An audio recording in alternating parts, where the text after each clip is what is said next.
Dallas Theological Seminary's Chapel Podcast. Our chapel speaker today is Dr. Chuck Swindoll. He served as the fourth president of Dallas Seminary from 1994 to 2001, and since then he has been the chancellor of Dallas Seminary, and he's also the senior pastor of Stonebriar Community Church in Frisco, which is just north of Dallas. Dr. Swindoll is the featured Bible teacher on the popular radio program Insight for Living, which is aired many times daily around the world. He is also the author of many books on Bible characters and topics for Christian living, plus a new Bible study series entitled Swindoll's New Testament Insights. His warmth, his insight, his humor, and his personal transparency have made him a well-loved pastor-teacher during more than 50 years of ministry. Chuck and his wife Cynthia reside here in the Metroplex, and they enjoy spending time with their 4 adult children and their 10 grandchildren. And I'd like you to join with me in welcoming Dr. Chuck Swindoll.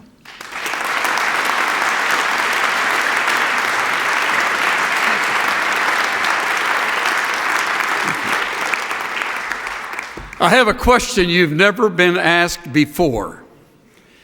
Here's the question.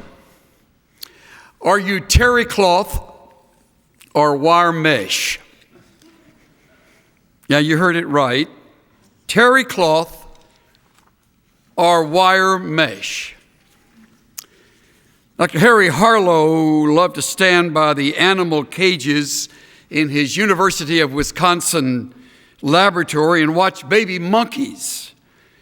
Intrigued, he noticed that the monkeys seemed emotionally attached to cloth pads lying in their cages. They caressed them, cuddled next to them, treated them much as children treat a teddy bear. In fact, monkeys raised in cages with cloths on the floor grew huskier and healthier than monkeys in cages with wire mesh floors. Was the softness and touchability of the cloth an important factor? He wondered. Harlow constructed an ingenious surrogate mother made out of terry cloth with a light bulb inside her to radiate heat. The cloth mother featured a rubber baby nipple attached to a milk supply from which the babies could feed. They adopted her with great enthusiasm. Why not? She was always comfortably available and never roughed them up or bit them or pushed them aside, unlike real mothers. He means monkey mothers, I'm sure. After proving that baby monkeys could be, quote, raised by inanimate surrogate mothers, Harlow next sought to measure the importance of the mother's touchable, tactile characteristics. So he put 8 monkeys in the same cage that contained the terry cloth mother plus a new mother, one made entirely of wire mesh. Harlow's assistants, controlling the milk flow to each mother, taught 4 of the monkeys to nurse from the terry cloth mother, and the other 4 from the wire mesh mother. Each baby could get milk only from the mother assigned to it. A startling trend developed almost immediately. All 8 babies spent most of their waking time, 16 to 18 hours a day, next to the terry cloth mother. They hugged her, patted her, and perched on her. Monkeys assigned to the wire mesh mother went to her only for feeding, and then scooted back to the comfort and protection of the terry cloth mother. When frightened, all 8 would seek solace by climbing onto the terry cloth mother, never the wire mesh mother. Harlow concluded, "We were not surprised to discover that contact comfort was an important basic affectional or love variable, but we did not expect it to overshadow so completely the variable of nursing. Indeed, the disparity is so great as to suggest the primary function of nursing is that of ensuring frequent and intimate body contact of the infant with the mother. Certainly," he added, "man cannot live by milk alone." In other experiments, some baby monkeys were raised in cages with only wire mesh mothers. They too approached her only for feeding. Most of the babies did not survive. Those who did reacted to stress by cowering in a corner, screaming, or hiding their faces under their arms.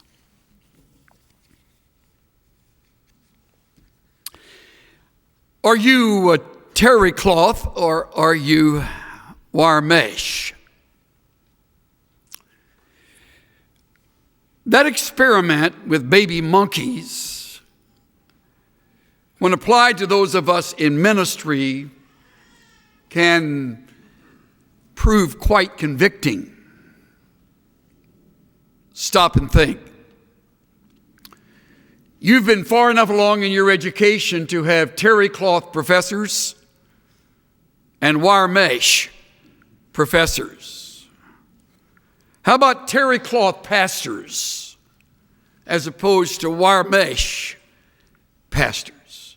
We've seen both, haven't we? Terry cloth counselors as opposed to those with far less counselees, wire mesh. Terry cloth missionaries instead of wire mesh. While I'm at it, terry cloth husbands and wives, as well as wire mesh. And mothers and dads and friends. What do we mean by terry cloth? Well, when I think of something that is analogous to that, I think of someone who is humble and vulnerable, available and caring, easy to approach, sensitive, and compassionate.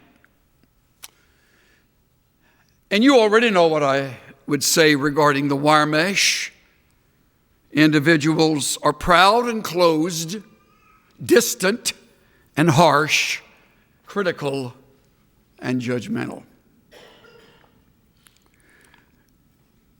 You will probably be a mixture of both as you enter whatever realm of ministry God leads you into. My plea today is that you be more of the terry cloth and less of the wire mesh whenever possible. Because the terry cloth person in ministry is one who conducts a ministry of refreshment. A ministry of refreshment. It isn't a spiritual gift, it's a spiritual ministry. I have friends like that, and every time I see a piece of snail mail in my box, I smile when I see their name in the corner because I know right away it's going to be a letter of encouragement. There are others, however, I got one yesterday, who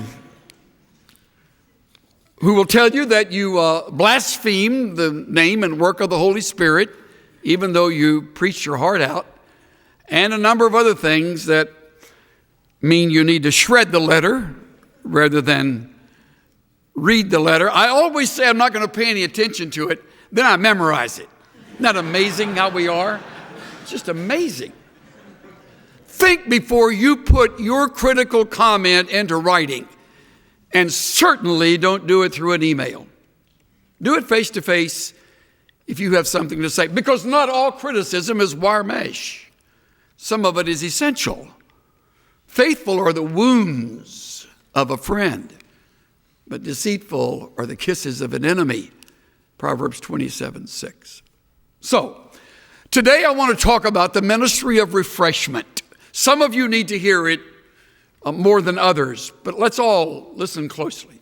2 Timothy chapter 1 introduces a minister of refreshment. His name, at first glance, looks like a misprint. Most Christians could never tell you a one-line description of Onesiphorus. Remember where Paul is. This is dungeon talk. This is dungeon writing. He's in the Mamertine prison, soon to die. He's cold. It's dark. He's lonely. And he's writing his final piece to his good friend, several years younger than he, no doubt more than 20 years younger, whose name is Timothy. Paul doesn't know when he will hear the boots of the soldiers above him, but they're coming. And as soon as they arrive, it will only be a matter of time before his head will be severed from his shoulders. This is dungeon writing. Bishop Moule admitted that each time he picked up to read the second letter to Timothy, his eyes filled with a mist. I always get a chill up my back when I come across certain sections as I remember where Paul is when he wrote the letter. Perhaps all of that gives new meaning to his words in verse 15 of this first chapter. You are aware of the fact that all who are in Asia turned away from me. The origin of the word turned away, translated to this turned away, is the word for apostasy. Could be that they apostatized the faith. It could be that they turned and fled from a friendship. Could be they did that out of fear, because in those days the friend of a criminal lived a very threatened life himself or herself. And so he says that all of the people in Asia, that's the massive country of Turkey and a little bit of Bulgaria, we would see it today. This is a large body of land, and probably the all should be taken in a broad sense, not every single individual, but the great preponderance of them. I don't know if you've ever had that to happen. If you haven't, you will. Once close to you chooses to turn against you. It's disillusioning. John Calvin writes this, that he experienced deep hurts when he was expelled from his ministry in Geneva and abandoned by longtime friends. He later remarked, don't miss this, that such deserters invariably became his accusers. That many of his former colleagues wandered through the streets directing their accusations against him. That's what Paul's referring to. By now he's on the last part of his journey, of course. His mind is filled with memories, and from having helped many people who were dying, the memories often revolve around people. And Paul remembers those who turned away from him, among whom were Phygelus and Hermogenes. We know nothing else about these two individuals. Maybe they led a group, maybe they were especially close at one time. It certainly proves that Paul's associates are not all named in the New Testament. He has friends that we know really very little about. And here are two of them. But what provides such encouragement in this dark context is his mentioning the person of refreshment. The Lord grant mercy to the house of Onesiphorus, for he often refreshed me. We'll come back to that. It's a key word. He often refreshed me and was not ashamed of my chains. I've always loved that turn of a phrase.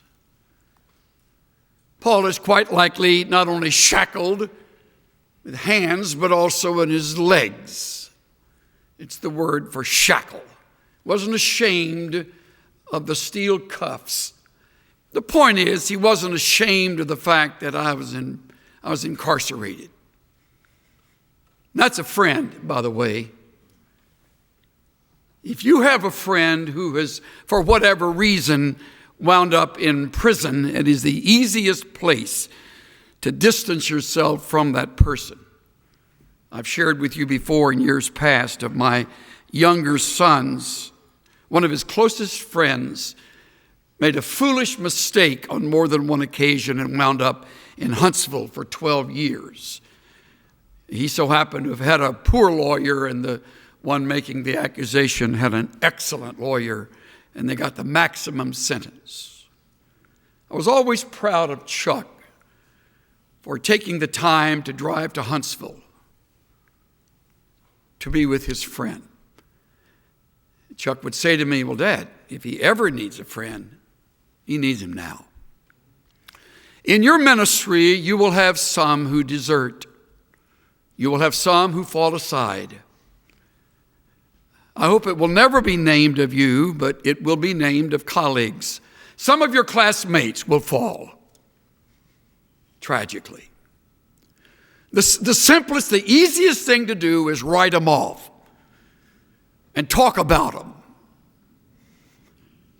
And I love it that Onesiphorus doesn't do that. By the way, the name itself means one who brings profit, one who is profitable, appropriate for Onesiphorus. He often refreshed me. In fact, he goes on, when he was in Rome, he eagerly searched for me and found me.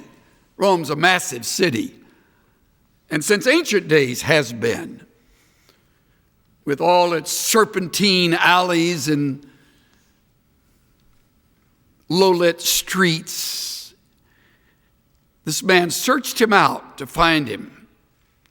Even today, when you visit the Mamertine prison, it isn't easy to find. And many guides don't take the time to show you the place. And when you're there and you walk down into it, a mist sort of fills your eyes as you imagine life in that pit. He often refreshed me. Now the original term comes from the root word that means to cool. Sometime was used for blowing on a wound, as you will often do with one of your children when they've cut themselves, to cool the sting. This word has come to mean to provide relief from trouble. He often provided relief for me. Another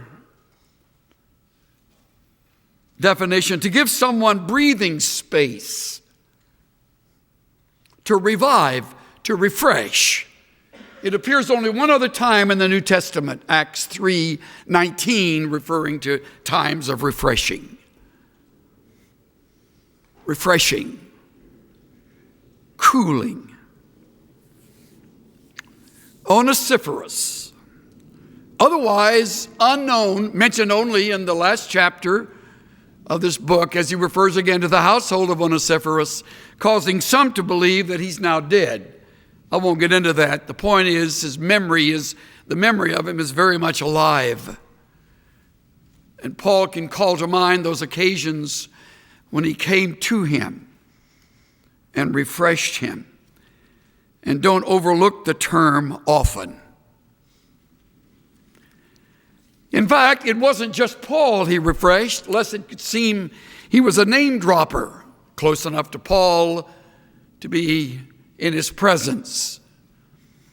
No, it says, the Lord grant him to find mercy from the Lord on that day, meaning the day of judgment. And you know very well what services he rendered at Ephesus, plural.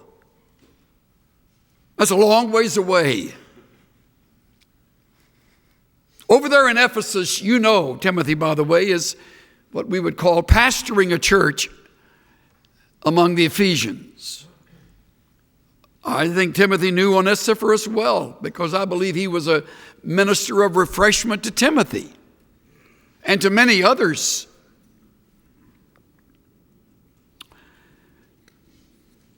Kent Hughes writes, Onesiphorus searched hard, treading the passages of Rome, knocking at doors, asking in his provincial accent about Paul. Doors slammed shut.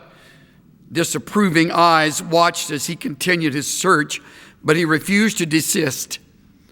He was asking dangerous questions. The lesser devoted would have made no search at all. Others would have cooled their consciences with minimal effort. He simply couldn't be found. Not this man. Onesiphorus was there for Paul, a friend loves at all times, and a brother is born for adversity. Clarence McCartney put it in these words, adversity is the wind which separates the chaff of flattery from the grain of real friendship. Adversity. Someday you will find yourself in adverse circumstances for whatever reason. You can't imagine right now what it may be, but you'll be there. It's all part of being broken. There's a saying among Australians that I always smile at when I'm down there. I hear it as they refer to big shots that show up. They say, we enjoy cutting down the tall poppies. God cuts down the tall poppies. Some of you are greatly gifted. You're capable. You even struggle with the thought of staying in school because you've been given opportunity for further ministry. Don't quit till you get your studies done. Finish your course. Then you got a lifetime of ministry ahead of you. But you're gifted. You're capable. You'll soon be in demand. But adversity will come and it will crush you. And when it does, not if but when, you will long for an Onesiphorus to show up. Maybe some long friend from years ago, maybe someone that's been in your church and has hardly emerged until you've been under the gun and then they come out of the woodwork. I've had a handful of them in my life, and that's the reason I'm still standing. Because they often refreshed me and weren't afraid of my adversity. Sometimes it was adversity that I brought on myself. I'm sure that's what David found in Jonathan. I came across a few proverbs that seem to speak to this, and we'll go back to the text in a minute. Proverbs 15:13, a joyful heart makes a cheerful face, but when the heart is sad, the spirit is broken. A man has joy in an apt answer. 15:23. How delightful is a timely word. Don't you love that? Reminds me of another comment in 25. Words fitly spoken are like apples of gold and pictures of silver. As an earring of gold and an ornament of fine gold, so is a wise reprover on an obedient ear. I was reproved last week for something, and while it was hard to hear it, today I'm grateful for the wise reproof. I needed to hear it. And it was spoken at the right time, and it was spoken in private. Proverbs 25:13, this is especially appropriate. Faithful messengers refresh the soul of their masters. Isn't that interesting? Refreshing the soul of the master. You may be employed somewhere. You serve another individual. He or she may own the company. And you're there for a period of time, and then you're gone. What a wonderful testimony to have it said of you that you brought refreshment to the company, that your presence was appropriate and encouraging.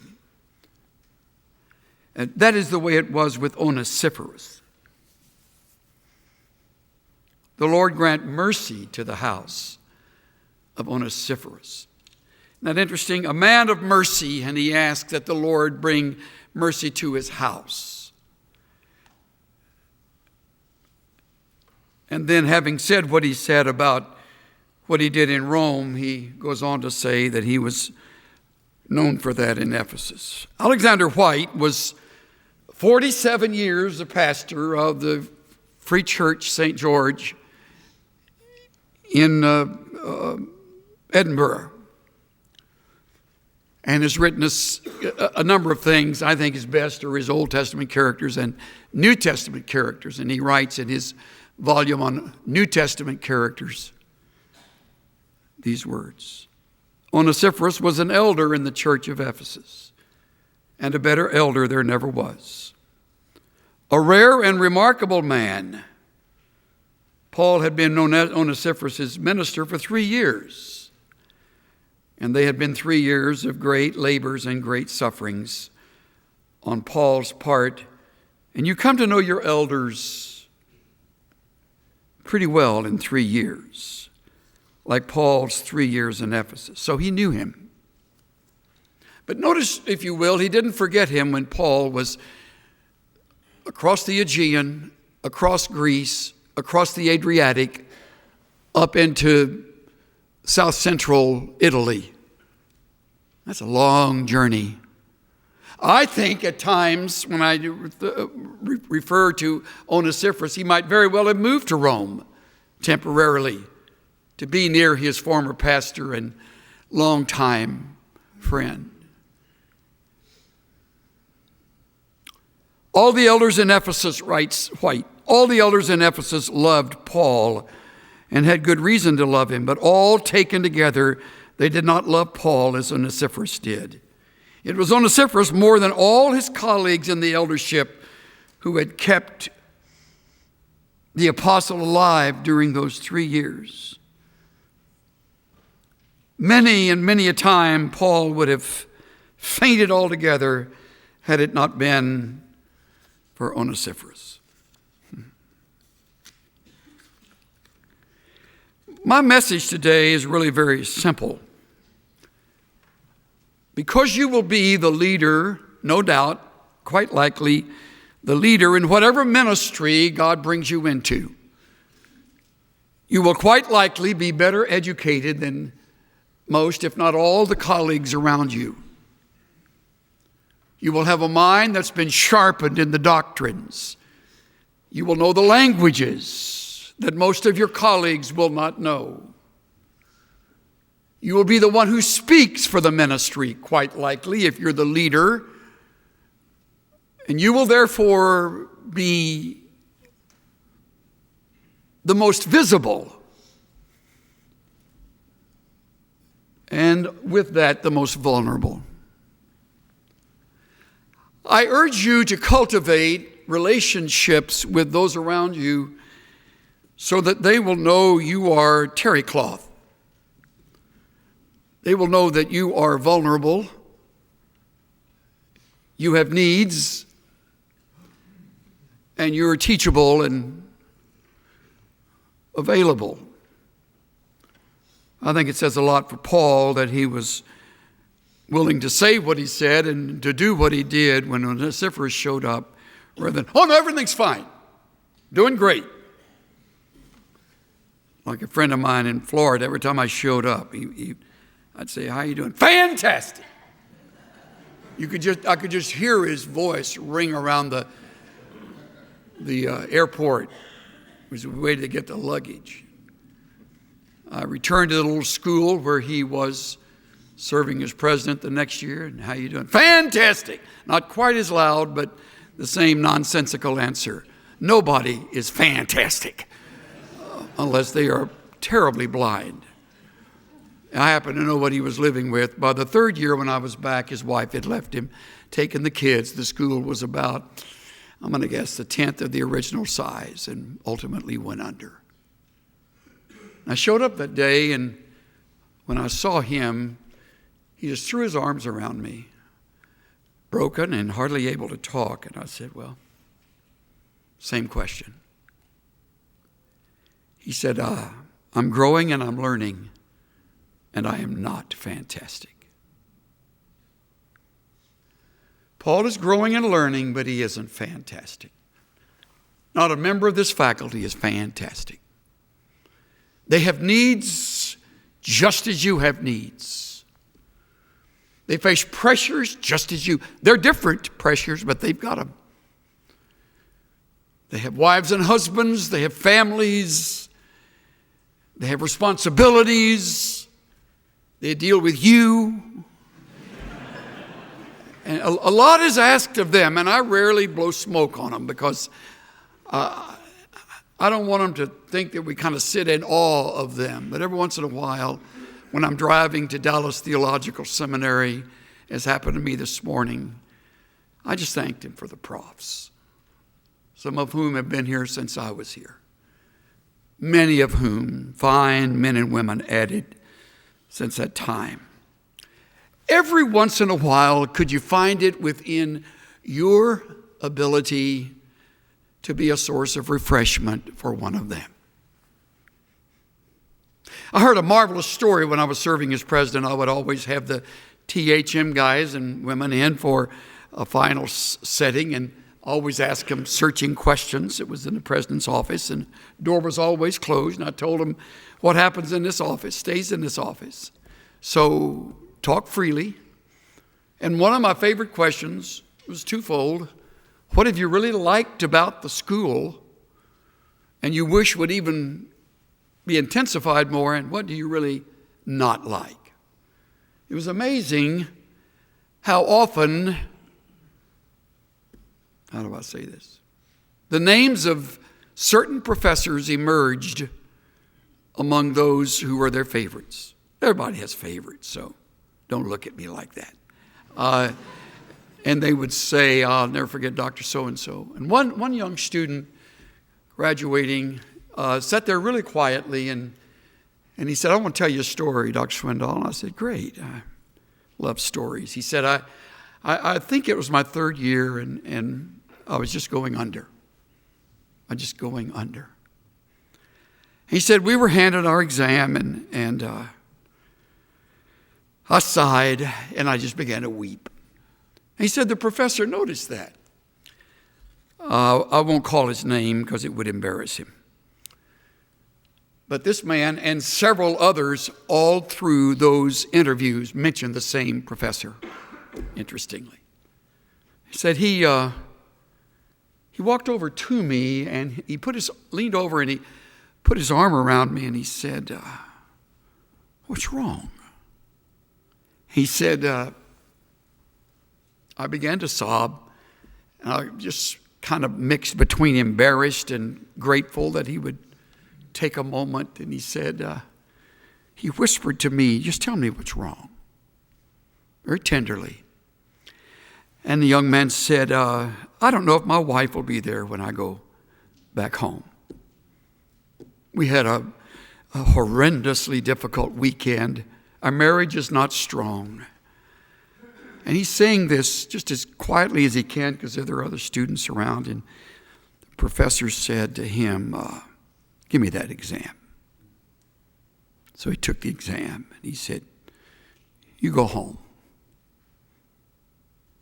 Your long-term relationship with your wife is far more important than you're taking a test today for this course.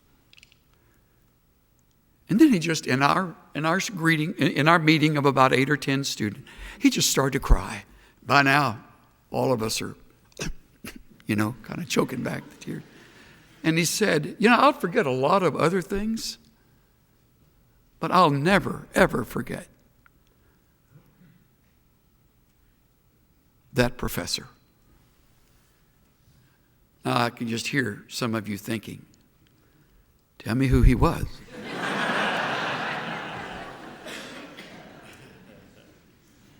It could have been any one of these. Any one of them. In that moment, that professor was onesiferous to that student. He refreshed him. He cooled him. And by the way, the good word, since that had happened, I think about January, February, we were graduating now in April, May. He said, I just want you to know that we were able to keep our marriage together. And I have him to thank because she was packing when I got home.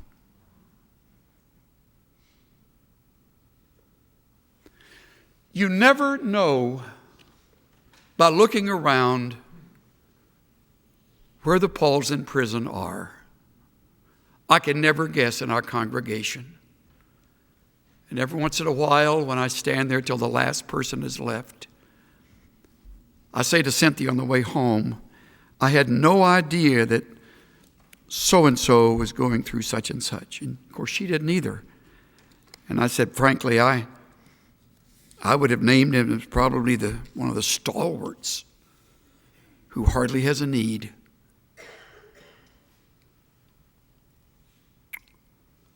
What's involved in being a person of refreshment? Let me click it off and I'm through. Number one is unselfishness. Just being unselfish enough to care about another more than you do yours, your schedule, your life. Second, of course, is availability. You're never an onesiferous miles away, unless it's by phone. You're most often an onesiferous face-to-face. You're available. Number three is sensitivity.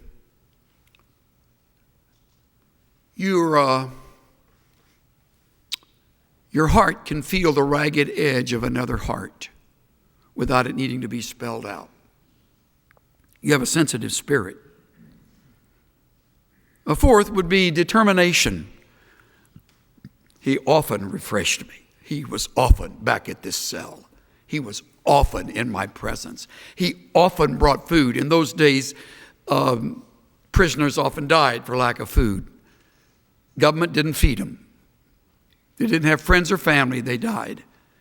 And I can just see Onesiphorus bringing a basket of food and sitting there with Paul, remembering the great days, anticipating the future together with the Lord.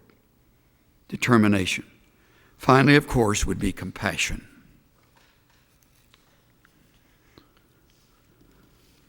Compassion.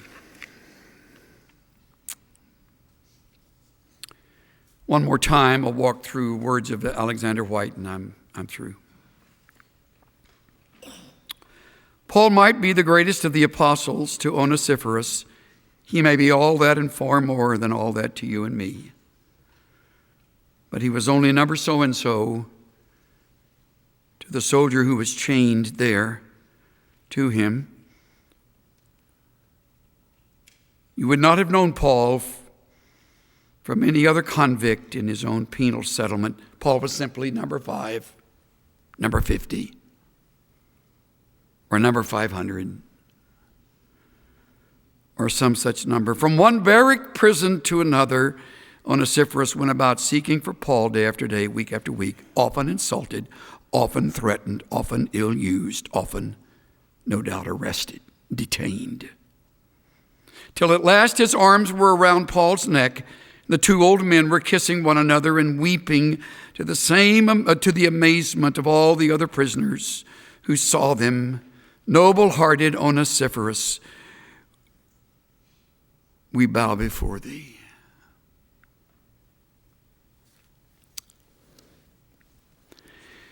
Our Father, today I want to thank you for the men and women you have brought into my life, not just in my own family, but in your family. Those younger and those older, those married and those single. Not one of them needed me to spell out the details of where I was. They seemed to know, and they always cared. I thank you for wise counselors in my life along the way, for faithful elders, deacons, church members, neighbors, long-time friends whom I may never see again on this earth. They are onesiferous to me. They were not ashamed of my chain. I pray that these men and women, in the process of getting an education, will also cultivate a heart. It's terry cloth, tender and full of mercy.